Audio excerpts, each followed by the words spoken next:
Hey everybody, this is Brandon Miller. Hope you're doing well today.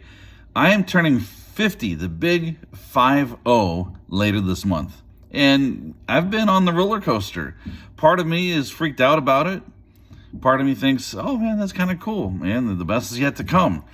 And so it depends on the day. That's depending on how I'm going to look at it and frame it. So I thought, as a way to help me to cope with this milestone better, is I wanted to come up with 50 life lessons I've learned in this first half.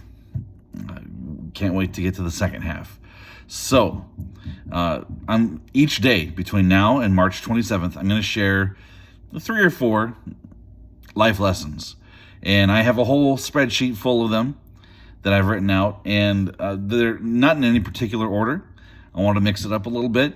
But today, I'm going to share 3 of these 50 life lessons.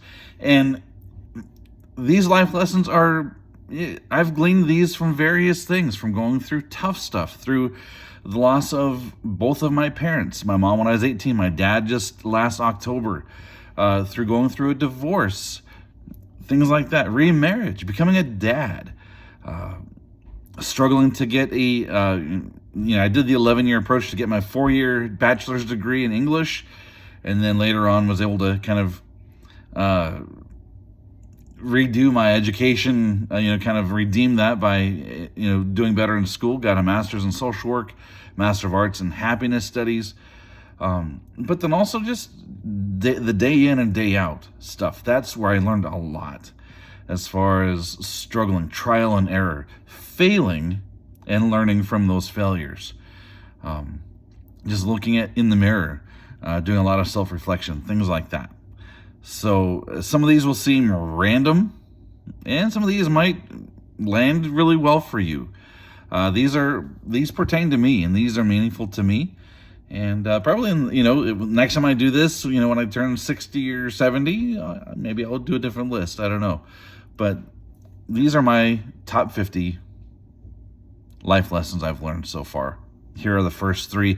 First of all is quality and quantity of sleep is foundational to a longer, healthier lifespan. And I've really been wanting to kind of put my money where my mouth is on this one, because the science shows that if you get not enough sleep, your life is shortened, and you don't do yourself any favors. Your brain, your heart, your cardiovascular system, if you don't get enough sleep, you are doing damage to yourself. And so, looking back a couple years ago, I was getting around 5 hours of sleep a night, and I knew that I needed to increase that. So each night I get about an hour and a half to 2 hours more a night. Am I hitting that magic 8 hours of sleep a night, 9 hours of sleep a night? Not always, hardly. But am I closer to that 7-hour mark on the regular? Yes.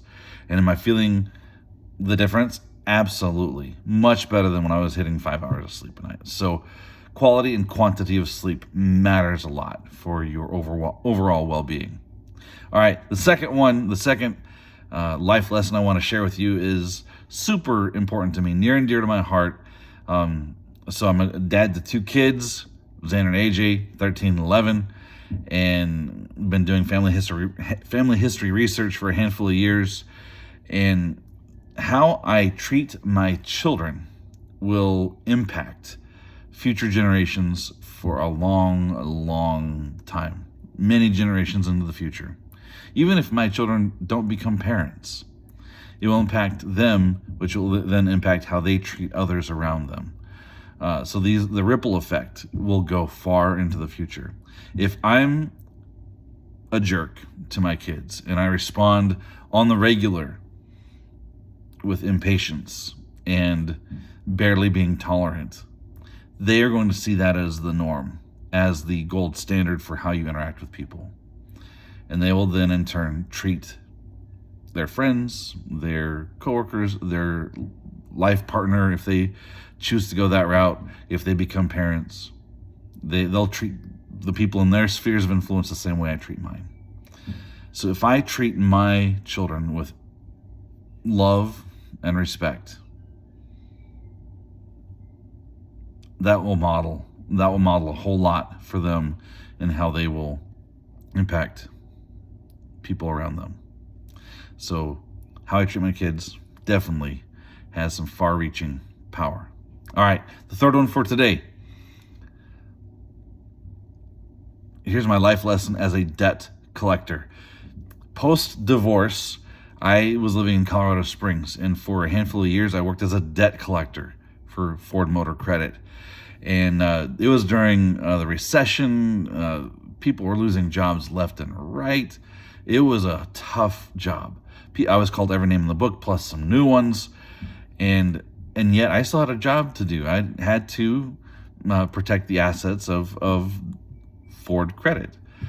So I really tried to be as diplomatic as possible. I came into the job being, for one, I was hot on the tail of, just right off of going through a divorce, so emotionally not in a good spot, and also never really assertive in general.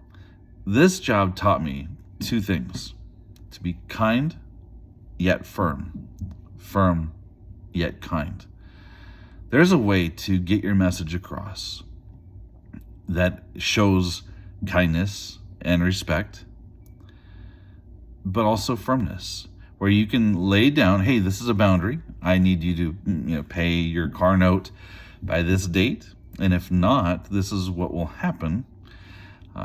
So you've been late on your car note? Okay, here are some possibilities as far as things we can do to come alongside you and help you.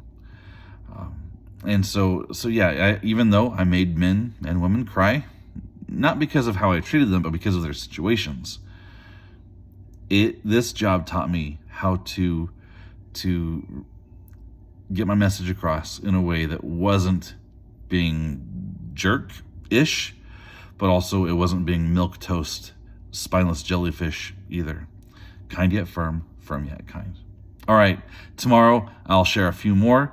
And just on the march towards March 27th. Hope you have a great evening. May this be your best day yet. Take care.